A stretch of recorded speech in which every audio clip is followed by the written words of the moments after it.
Corinthians e Vasco, Vasco e Corinthians. Muito bem, meus queridos, hoje é dia de falar mais uma vez sobre arbitragem.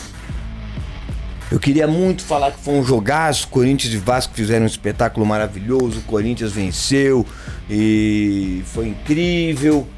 Mas o que a gente viu foi, o que a gente presenciou foi mais um show de horrores. Show de horrores do Campeonato Brasileiro, da arbitragem do Campeonato Brasileiro, certo? E aí, sabe aquela lei que a gente fala da lei do aqui se faz, aqui se paga? É isso, meus queridos. Você vai apoiar vagabundo, você vai ter o que o vagabundo tem pra te oferecer.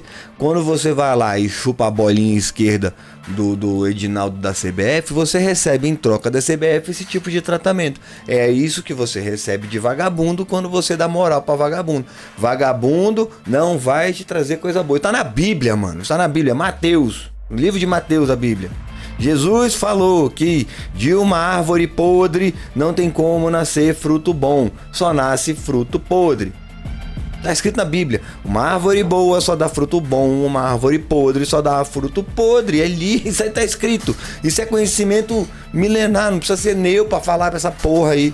Mas é isso. Parabéns aos envolvidos, agora vocês engulam o glorioso Edinaldo e a CBF, que não tem dinheiro para investir no treinamento dos árbitros, não tem dinheiro para investir na melhoria da tecnologia do VAR, não tem dinheiro mas tem dinheiro para bancar a esposa de presidente de federação, que vai fazer um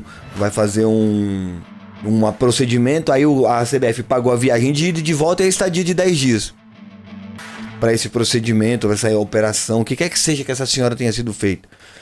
A CBF não tem que bancar a vida de dirigente, mas pois é, pagou a vida de presidente de federação. Fora que aumentou o salário de vagabundo e viciado, que era de 50 mil reais, porque o presidente de uma federação de futebol deve ter um trabalho árduo e extenuoso.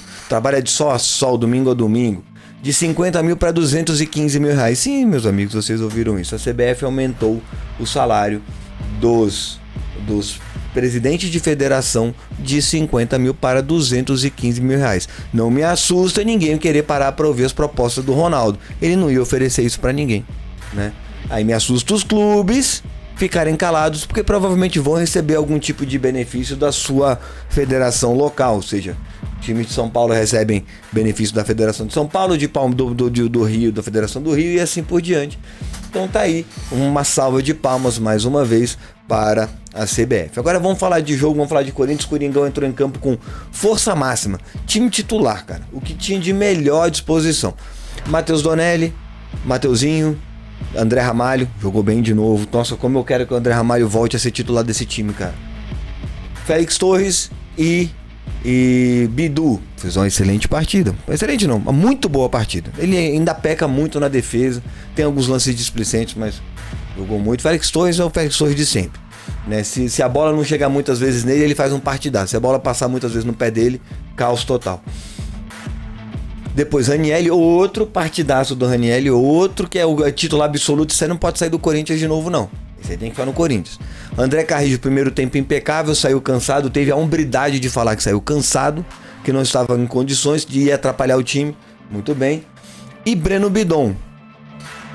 Para esse jogo, é isso que eu falo. Para esse tipo de jogo, o Breno Bidon tem que ser titular.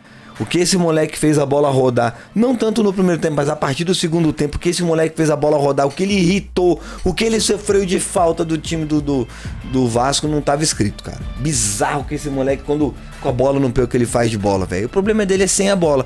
Como o Corinthians ficou mais tempo com a bola que o Vasco, como a bola chegou poucas vezes ao gol do Corinthians, o Breno Bidon tem que ser titular. Nesse tipo de jogo, o Breno Bidon tem que entrar, né? E Coronado fez uma partida média para baixo, acertou poucas coisas, as poucas que acertou permitiram pelo menos que Breno Bidon e André Carrijo funcionassem. E aí você vê que um time leve jogou bem, tá? E aí depois a gente vem para a dupla Memphis e Yuri, sem discussão, foram os caras que tomaram conta do jogo.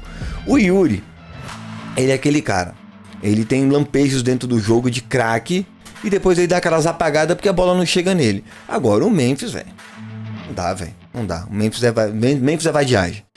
O Memphis é vadiagem. Quando ele tá afim de bola, ele é imparável. Quando o Memphis está afim de bola, é imparável. O cara comeu a bola. E olha que assim, o Corinthians não fez uma partidaça. Sabe por quê? Porque não foi exigido. Do outro lado tinha um Vasco poupando 8 titulares. A gente sabe, se o Vasco tivesse vindo com os titulares, poderia ter sido o mesmo resultado, mas não teríamos tido os outros gols anulados, a troca de passe mole. O Corinthians podia ter feito 5, 6 gols no Vasco se quisesse. Fez 5 gols, sendo que um, na minha opinião, bem anulado. Discordem se quiser. Agora o outro, um absurdo, uma putaria, né? Fora isso, o Daronco teve oportunidade de pelo menos dar cartão para 2 jogadores que mereciam cartão. Uma que ninguém fala nada. Ninguém falou nada. Eu vi só aquela Marília Ruiz falando, que ela é corintiana também. Eu só vi ela falando isso. Teve uma falta no Coronado. Não foi que ele machucou o ombro. Teve uma falta no Coronado, que ele tomou um pisão cruel. A sorte que o pé dele tava no ar, que se tivesse no chão, ele poderia ter feito um estrago maior. Tomou o pisão e não foi nada. Nada. Anderson Daronco não deu nada. O segundo lance foi um pisão do Piton no Memphis. Eu não sei se eu daria cartão vermelho direto pro cara, mas cabia o amarelo e a falta. Se não marcou a falta, depois o VAR chama e fala, ó, ali tem cartão. Você não marcou a falta, mas ali tem cartão. Beleza? Porque marcar a falta é o que mais o Daronco faz na porra do jogo. Ele é velho, ele tá cansado, ele não tem condicionamento físico, ele tá pesado, certo? Então o cara não consegue acompanhar o jogo. O que ele faz? Ele vai cortando o jogo, vai picotando. Faltinha, fala, conversa, enrola, faz falta de novo, enrola, conversa, enrola, marca a falta de novo. Ele vai enrolando o que ele puder o jogo para poder baixar o ritmo, porque ele não acompanha a partida mais. E um cara desse não pode mais apitar campeonato brasileiro. Porque o cara não acompanha o ritmo do futebol. Se o cara não consegue acompanhar o jogo, ele tem 2 opções. Ou ele se melhora, aperfeiçoe-se, ou aposenta, para ele não ter a menor condição. E não é de agora que a gente fala que o Daronco é o picotador de jogo porque não consegue acompanhar. Ano passado a gente falou isso, ano retrasado a gente fala isso todos os anos. A gente fala, o Daronco não dá mais conta de apitar futebol profissional de nível alto. Não dá, ponto final. Ele não acompanha. Ele prefere parar o jogo, picotar, dar tudo que é faltinha, qualquer esbarrada, qualquer encontrão. E é o que, quando tá longe, ele não consegue acompanhar o jogo. Fica longe, ele não consegue marcar a desgraça da falta. O Memphis tomou um pisão que vai tirar ele do jogo de amanhã. O Coronado tomou um pisão que não é isso que vai tirar o jogo dele, mas tomou um pisão feio. Aí fora, aquele gol bizarro, aquele gol absurdo que ele marcou do Yuri Alberto, que não tem pé nem cabeça. Até quem tentou explicar, explicou mal. Não, porque a regra, o domínio, papapá e não sei o que. Até quem tentou explicar, explicou mal essa porra. Então assim, não tem papo. Foi bizarro. Pra exemplificar melhor, a gente vai pros melhores momentos. Eu vou passar alguns videozinhos aqui rapidamente dos melhores momentos e a gente vai acompanhando como é que foi a partida, tá? Mas antes de passar, vamos dar um parabéns aí, ó. Matheus Donelli, jogo seguro. Deu um sustinho na gente, mas ainda assim, a gente, se a bola não tivesse batido na trave, tava todo mundo falando que o Donelli é incrível, maravilhoso, fez uma defesa do século. Como ele bateu na mão e a bola bateu na trave, aí o pessoal fala que, nossa, é inseguro, né? Mas o Donelli fez uma partida segura, né? O Corinthians poderia ter tomado um gol ali e não tomou porque ele protegeu. Nada a reclamar do Donelli. Mateuzinho defensivamente continua muito bem e não ofensivamente o Corinthians não atacou pelo lado direito, o Corinthians só atacou pelo lado esquerdo. Então o que o Mateuzinho pôde fazer para defender o lado direito ele fez, sem reclamações do Mateuzinho. André Ramalho, partidaço, foi para ataque, bola no pé dele, ele joga muito, ele sabe fazer quebrar linha com passe, ele sabe fazer lançamento, ele foi seguro, ele não perdeu nenhuma dividida. O André Ramalho impecável. Espero que ele volte a ser o André Ramalho titular absoluto da nossa zaga. Era ele mais um. Agora é o mais um e ele entra quando dá. É o Gustavo Henrique e ele entra quando pode, né? Félix Torres não comprometeu, mas não foi aquela partida do Félix Torres, porque ele não foi cobrado. Quando ele não é cobrado e quando a bola não existe uma marcação sob pressão pesada que atrapalha a saída de jogo, que a bola tem que parar no pé do Félix Torres em algum momento, ele tenta fazer uma graça dando passo pelo meio e joga no pé dos adversários, tá tudo bem. O Félix Torres, mas não foi exigido. Então, não dá. Didu, na defesa, também não foi muito exigido, mas as poucas vezes foi exigido, foi complicado, não jogou muito bem, mas no ataque jogou demais, participou de gol, participou de lance, foi decisivo, foi impertinente, cavou falta, Ele participou do jogo, coisa que ele não tava fazendo. Foi bom. Né? O Ranieri, como eu falei pra vocês, tem que ser titular desse time, ele não pode mais sair. Tá? É uma segurança que a gente tem, tá? de que ele vai impedir jogo, ele vai impedir jogada, ele vai destruir. E ele tá construindo, cara. Ele tá conseguindo sair com a bola rápido, tocar a bola pra um jogador que melhor posição. Ele tá se saindo um volante moderno, que a gente achava que ele era só o cara de destruir jogo, né? Pois ele tá saindo um excelente volante moderno, aquele cara que além de destruir jogada, ele consegue fazer o início de uma jogada nova acontecer de maneira rápida e eficiente, né? Na direita foi André Carrijo, impecável no primeiro tempo, mas aí ele mesmo admitiu que estava cansado, saiu, né? Para a entrada do Martinez, que aí deu mais estabilidade pro time, porque o segundo tempo não tem muito o que falar das substituições e tal. O time só sustentou a vantagem, né? E então os jogadores que entraram no segundo tempo, Romero não participou tanto do jogo, apesar de ter dado um passe para gol, um belo passe para gol, mas não foi aquele cara, né, que participou, porque ele entrou muito no final do jogo. Quem mais que entrou no segundo tempo aí? O Martinez entrou no segundo tempo, mas também não foi nada assim de incrível, maravilhoso, jogou feijão com arroz. O Héctor Hernandes entrou no segundo tempo, ajudou, participou do segundo gol. Ele que prende a bola, ele que consegue se desvencilhar de dois jogadores, dá passe pro Romero, mas não é que a gente não vai ver, infelizmente, nos melhores momentos esse lance dele, mas a única vez que ele tocou na bola virou o gol do Corinthians, né? Isso é bom. Breno Bidon foi o... Cara, quando o Corinthians joga contra um time mais fraco, quando o Corinthians joga contra um time que vai ter dificuldade de parar o ataque do Corinthians, quando tá Yuri e Memphis juntos no ataque, que é outro nível de futebol ali acontecendo, o Breno Bidon tem que estar no time, cara. Não pode sair do time. Você quer botar eu quero botar três zagueiros, três atacantes. Eu quero jogar com Romero, com Memphis e Yuri. Tem que ter o Bidon pra fazer a bola chegar nesses três caras. O Carrijo sozinho não dá. O jogo fica preso só na direita. Então tem que ter o Bidon nesse time aí. Tirar o Memphis de perto do Yuri, botar o Memphis pra armar jogada, botar o Romero no lugar do... Isso não dá certo, cara. É Memphis e Yuri, saiu o Memphis, não pode jogar? Alguém vai tampar o buraco do Memphis. Não é o Memphis que tem que tampar o buraco de outro jogador que deveria estar no lugar. Que no caso foi o Coronado, que não foi brilhante, fez um jogo médio pra baixo, né? Mas mesmo assim, eles dois, ele, Coronado e Bidon, sempre estão participando das jogadas. A bola tá passando no pé deles o tempo inteiro, né? O Carrijo tem aquele lance mais, né, de jogar um pouco mais aberto na direita, mas o Bidon joga muito centralizado. E a bola que passava no pé do Bidon tinha destino certo sempre. Ele jogou muita bola quando não é forçado a voltar para marcar o jogo todo. Aí ele brilha. Coronado, como eu falei, jogo médio, ainda saiu lesionado. A gente vai falar sobre as lesões e os problemas do Corinthians contra o América de Cali, lá na Colômbia, no final do vídeo. E Memphis e Yuri, velho, é outro nível de futebol. O Yuri fez gol e deu passe pra gol. O Memphis deu passe pra gol, lindo, de peito. Fez gol anulado, fez gol contra. Assim, na verdade, ele forçou a jogada que virou gol contra do João Vitor. É Corinthians pra caralho. O João Vitor é Corinthians pra caralho. Ainda deu passe pro gol do Bidu, que também foi anulado. Acho eu de maneira correta, mas a gente vai avaliar isso tudo aqui agora, nesse exato momento. Tudo bem? Vamos lá então para os melhores momentos. Eu separei aqui alguns momentos aqui, desde o início aqui, tá? Esse aqui é o gol do Memphis, beleza? A bola vai sair... Vamos botar aqui grande aqui. A bola vai sair do pé do Coronado pro Carrijo. Carrijo domina a bola. Lançamento maravilhoso pro Memphis. Putaria do Memphis. Paulada do Yuri. Puta golaço. Vai pro inferno. Que golaço, moleque. Puta que pariu. Vamos ver o replayzinho?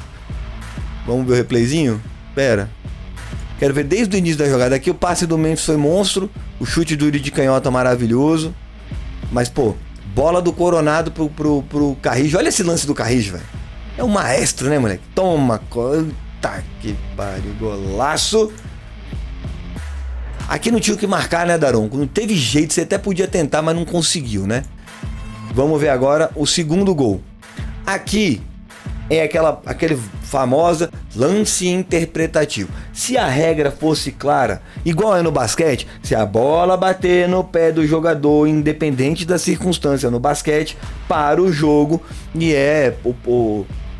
troca de posse, né? A posse fica pro time que não sofreu infração, que recebeu infração. Então, se o basquete eu jogar a bola no teu pé, para o jogo, a bola volta para mim, tiro, saída lateral, né? Passe lateral e recomeça o jogo com a bola no meu controle. Aqui no futebol não tem isso, então depende da interpretação do juiz, que estava próximo, tá? E aí é aquele negócio, a mão do jogador tá para baixo, parada numa posição de equilíbrio. Ele não abriu a mão para tentar parar, ele não abriu o braço para tentar evitar o chute, ele estava parado. O jogador do Vasco vai dar o toque. Aqui a bola pega na mão do Ranieri. E a interpretação. Eu vou falar que não foi, o vascaíno vai falar que foi e vai ficar por isso mesmo. Não tem o que falar aqui. A bola bateu na mão? Bateu na mão. A bola parou uma jogada de gol? Foi deliberado? O Ranieri quis bater a bola na mão? Aí fica aquela interpretação. Pra mim não foi, pro vascaíno foi, pro palmeirense foi, pro flamenguista não foi. Se tivesse a regra, toda vez que a bola triscar na mão, não interessa. A bola tocou na mão? Para. Lance livre. Lance livre indireto sempre. Mão na área. Não foi deliberado, foi sem querer. Não interessa. Lance livre, indireto. Pra mim, mão na bola na área é lance livre indireto, né? A não ser que tenha, sei lá, ou basta logo lance livre direto e acabou. Mas enfim, mão na bola é mão na bola, teve que ser marcado. Como é interpretativo, eu não interpreto que a mão foi proposital. O Daronco não interpretou que a mão foi proposital. E daí, meu camarada? O time do Vasco para pra falar. É que a gente viu isso, né? O nosso glorioso Félix Torres sacudindo o braço, falando que a bola saiu. O árbitro não deu. O jogador do Huracan pegou a bola, tocou pro vagabundo, cruzou na área, gol do Huracan. Né? Então aqui é a mesma coisa. O jogador do Vasco sacudindo o braço. Ai meu Deus, me ajuda. Por que você não marcou? E eu, Corinthians, dane-se. É nóis. Partiu. E aí botou velocidade, né, mano? E velocidade e o Yuri Alberto é sinônimo. Aí bola pro Memphis. Toquinho nojento. Nojo, fez gol com nojo. Pegou com nojo e aí dedinho na orelha para comemorar o gol. Novamente, aqui ó, vamos ver a mão do Ranieri. Ó, mão para baixo, os dois braços estão parados na hora do toque e ele não mexe o braço para tentar evitar que a bola passe. Ele botou a mão para trás ainda, eu não tinha visto esse detalhe. Ele jogou a mão para trás para evitar que a bola bata na mão dele. Acho que pra mim é o suficiente para, na minha interpretação, não ser mão. E aí, Ranieri dá sequência pro jogo. Yuri Alberto, velocidade. Toque pro Memphis. Aí a velocidade não para, né, velho? Novamente, palmas pro glorioso João Vitor. Nota 10 pro João Vitor. E aí, tchum. Putaria, vadiagem, judiação. Memphis Depay, segundo gol. Agora a gente vai ver o gol anulado do Bidu, que na minha opinião foi bem anulado, tá? A gente vai ver por que agora, tá? Vamos lá. Bidu pro Memphis. Presta atenção no nojo de novo. Além do gol nojento, olha o nojo que ele toca a bola pro Bidu. Toma. Bidu recebe a bola, bate pro gol, bola desviada no zagueiro e gol. Ó, Bidu, Memphis. E aí você percebe que o Puma Rodrigues, ele cai no chão aqui, né? Vai ter um ângulo bem claro ali. Eu vou mostrar pra vocês aqui. Aqui, só pra dar sequência. Bidu chuta pro gol. Bateu no pé do zagueiro aqui do Vasco. E a bola entrou bem de mansinho. O Léo Jardim também deu uma entregada que eu vou te falar. É um goleiraço, tá? Aí foi pro VAR. Aí a gente já sabe o que acontece quando vai pro VAR. Percebam aqui, ó. O joelho do Bidu tocando no pé do Puma. Ó, dá um toquinho e isso atrapalha o Puma de seguir o caminho dele. Foi sem querer? Claro que foi sem querer. O Bidu, olhando pra bola nessa velocidade, vai calcular, vou botar a canteta do meu joelho no mindinho do pé do Puma pra ele trupicar e cair, porque assim eu vou ter uma vantagem. É claro que não.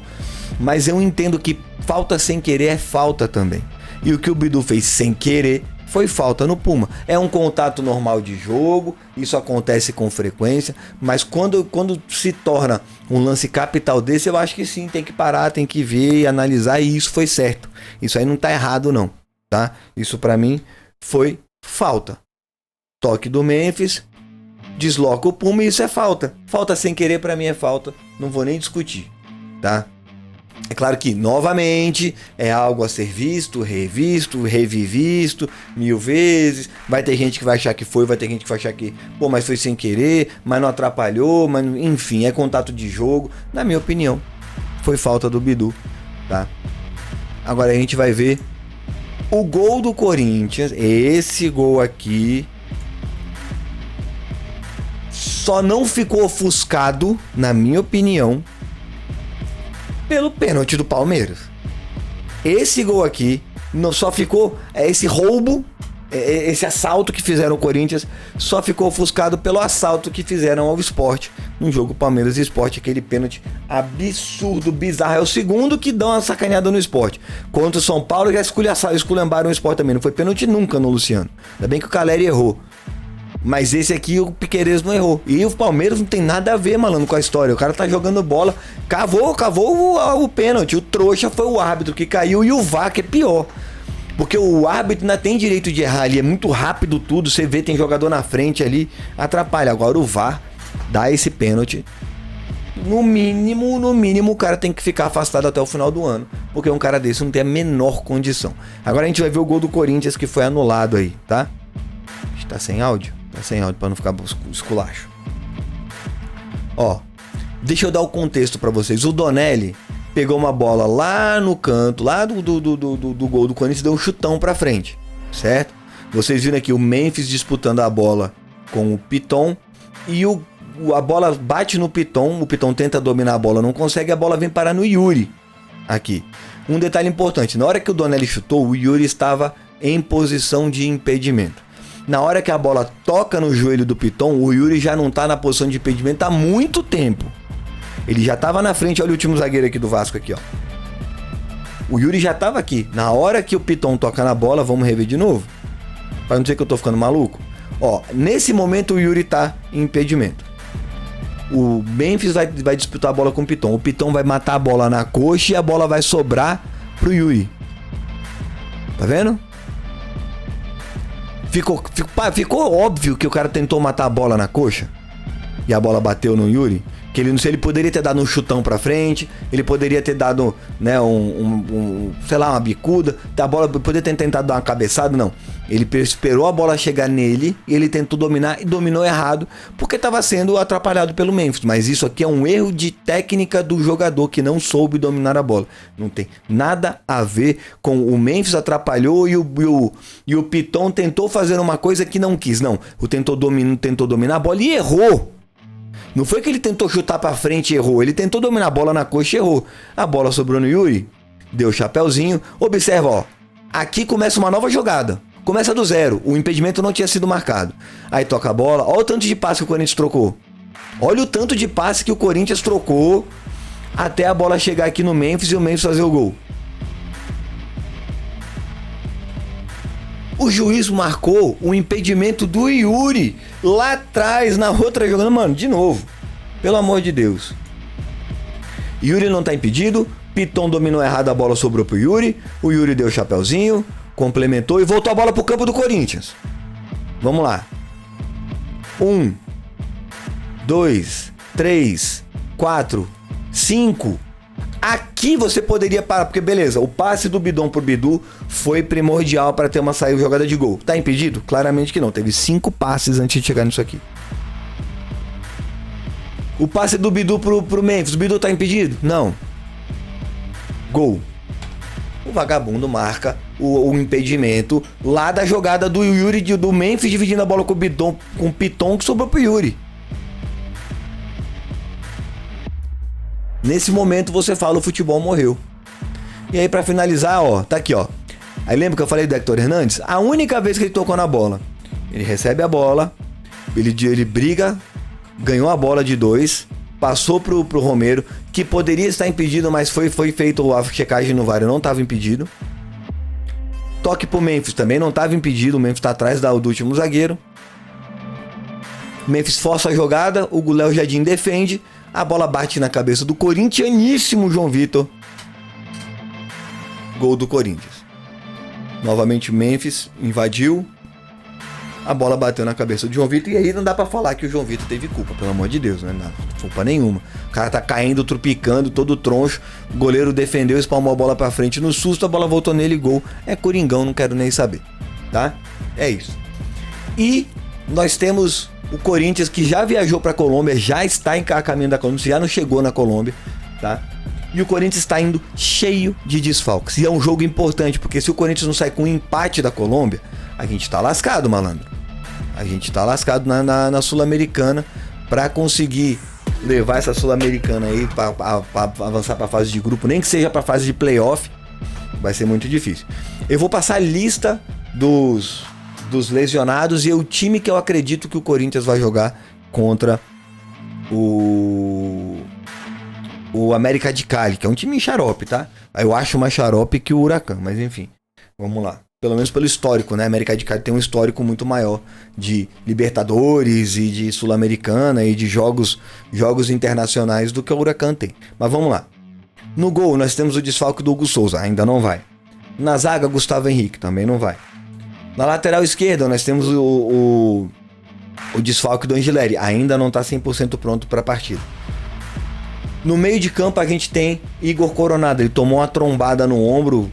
Na hora que bateu, sim, eu vi, falei, cara, essa clavícula saiu do lugar. Aparentemente não, mas ele saiu bem zoado. E Memphis Depay. Então vamos lá. Hugo, fora o Garro que tá fora já, né? Então vamos lá. Hugo Souza, Gustavo Henrique, Angileri, Garro, Coronado, Memphis. Tem mais alguém? Tá faltando?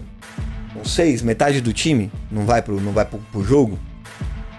Ou seja, sobrou pra gente montar uma escalação alternativa sem 6 jogadores que são titulares. Hugo Souza é titular, tudo bem, Coronado não é, mas se não fosse o Garro, ele ia jogar esse jogo, né? Então eu acho que o Corinthians vai fazer testes com o Bidon ou o Carrijo jogando de 10, jogando de meia ofensivo. Eu faria isso.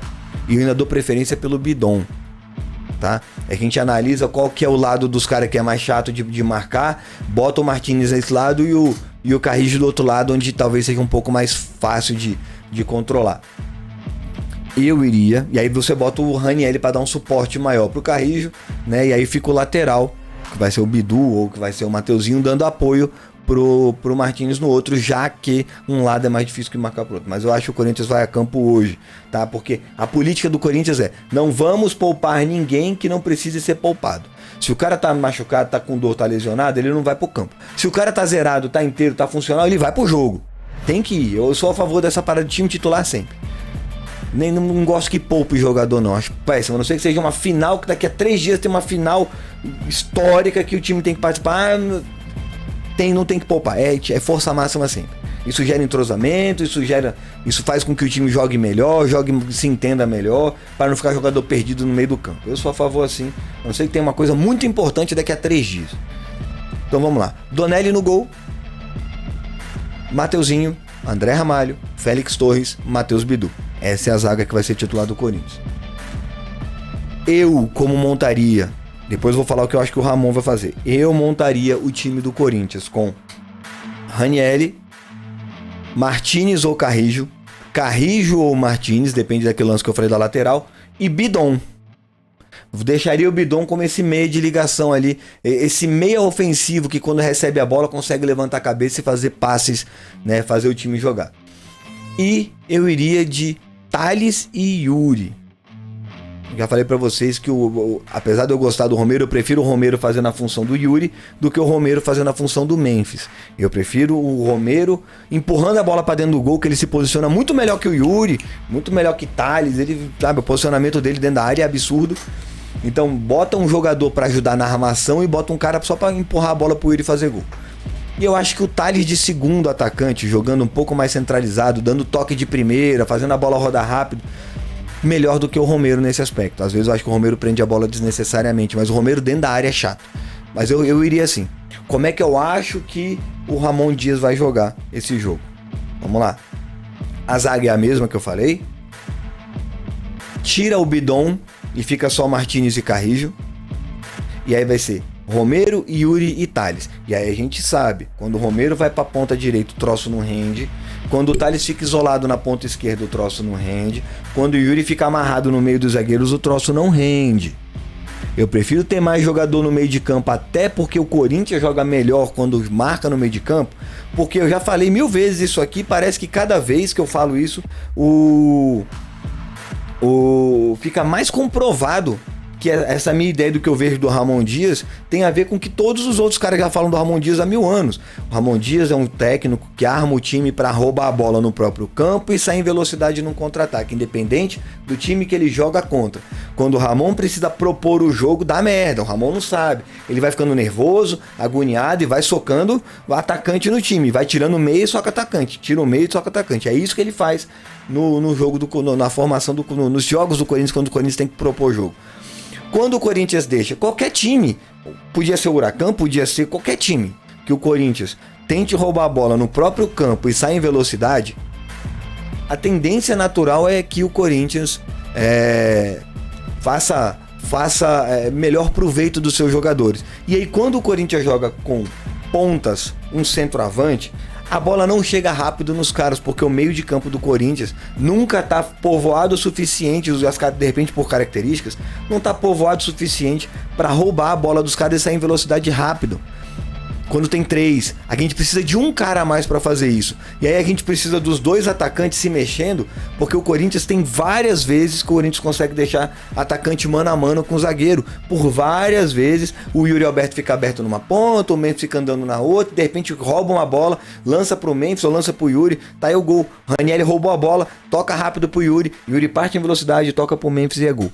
Então o Corinthians ele faz muito gol de roubada de bola no meio de campo, rouba a bola no meio de campo, toca rápido, lança rápido e finaliza rápido. É assim que todos os times do Ramon jogaram na vida inteira, não é agora que vai mudar. E aí quando você tira essa bola do meio de campo, o Corinthians rouba a bola do meio de campo e não tem como fazer a bola chegar nos atacantes, tem que ser na base do chutão, a gente sabe que isso morre. Você mata o Thales, você mata o Romero e você mata o Yuri, tá? Então, minha opinião é que o Corinthians deveria jogar nessa formação com Breno Bidon, com Carrijo, com Martínez. De repente você deixa o Ranieri e o Martínez mais firmes atrás e bota Bidon e Carrijo para rodar essa bola junto com os outros atacantes lá. E aí sempre que abre um espaço aparece o Ranieri, como ele faz com muita qualidade, né? Volta e meia você vê o Ranieri aberto na ponta direita, você vê o Martínez aberto na ponta direita, na esquerda. Por quê? Porque tem espaço para isso acontecer. Quando o Corinthians pega a bola do meio de campo, sai em velocidade pro ataque, Carrijo faz isso perfeitamente bem, o Bidon faz isso muito bem, né? E aí sempre sobe espaço para um volante nosso, porque os caras ficam querendo marcar quem? Os atacantes, né? Quer tentar botar uma pressão nos nossos meias, marca os atacantes, sobra volante. E o Ranieri tem qualidade para fazer jogadas mais contundentes, pelo menos para tirar a gente da marcação. O Martínez, quando bota a velocidade na correria, ela vai para a linha de fundo, ele chega na linha de fundo, é difícil para ele. Fora que tem os laterais que, apesar do Mateuzinho ter sido mais defensivo que ofensivo, o Bidu é muito ofensivo. Então é mais uma forma de você tirar o Thales do fundo para ele não ficar esmagado no fundo, bota ele mais centralizado e bota o Bidu para passar. Quando o Thales e Bidu conseguem jogar juntos, com o Thales não esmagado no canto do campo, quando o Thales está mais centralizado, você vê mais coisa acontecer ali, porque dá espaço pro Bidu, do que o Bidu e o Thales brigando pelo mesmo espaço ali. Então acho que é assim que seria. Mas eu acho que ele vai acabar indo com 3 atacantes e vai desmontar o losango, que só deu certo uma vez. Esses 3 atacantes do Ramon só deram certo uma vez na história do Ramon Dias no Corinthians, que foi o primeiro jogo da final Corinthians e Palmeiras, que o Corinthians foi jogar para se defender. O Corinthians foi jogar para sair com empate. Por um acaso saiu com a vitória, mas era para jogar no empate. Ficou claro ali que o Corinthians foi jogar por empate. Tanto é que o Romero ficou amarrado, enrolado no Piquerez. O jogo inteiro, o Romero ficou amarrado no Piquerez. Quando ele saiu foi o Yuri, mas tinha alguém sempre parando o Piquerez, porque a gente sabe que o Piquerez faz belas jogadas. Ele sempre arma uma jogada perigosa, né? E aí eu não sei se o time do América de Cali vai ter um jogador que precisa desse cuidado todo. E aí quando você mata o meio de campo do Corinthians, você mata o ataque do Corinthians. É um ligado no outro. Você tem uma defesa que consegue segurar ali as jogadas, passa pro ataque, o meio de campo passa pro meio de campo não tem o que fazer, porrada pra frente, se vira Yuri. E a gente sabe que o Yuri não ganha uma bola de zagueiro. Ele não ganha dividida de zagueiro, ele não ganha trombada de zagueiro. Ele entra com o pé mole nas jogadas, ele cai sozinho o tempo inteiro, então não dá pra jogar essa bola pro Yuri. O Thales, apesar de ser alto, é muito magro também, não ganha de zagueiro. O Romero ainda tenta ganhar de zagueiro, cava umas faltas ali no ataque e tal, mas você mata a melhor coisa que o Romero tem no futebol dele hoje, que é estar ali próximo da área, dar trabalho pros zagueiros, se posicionar bem num cruzamento, a bola sempre sobra pra ele quando ele tá num cruzamento ali, numa bola na área, ele fica ali no segundo pau, escondidinho, quando você vê, pum, Romero entra pra fazer gol. Vamos aguardar quarta-feira, Corinthians e América de Cali. Vamos esperar que o Corinthians pelo menos empate. Claro que eu quero a vitória, mas pelo menos empate para que a gente continue vivo na Sul-Americana. Porque senão, meu amigo, vai ter que ganhar todos os outros jogos, sendo que os 2 últimos jogos são fora de casa do Corinthians, né? E aí vai ser aperto, beleza? É isso, meus camaradas. Espero que vocês tenham curtido esse vídeo. Espero que tenha sido agradável o nosso bate-papo sobre Coringão. E ó, pra quem gosta de ver os vídeos aí, nas lives de domingo a gente tá fazendo, não é um bolão porque não tá envolvido em dinheiro, mas a gente tá fazendo uma disputa quem acerta mais resultados no Campeonato Brasileiro da rodada. E a gente vai fazer uma pontuação pra ver quem no final do ano acertou mais. Vai começar agora na terceira rodada e a gente vai levar isso provavelmente até o final do ano, beleza? É isso. Um grande abraço, fiquem de boca, Vanessa, galera.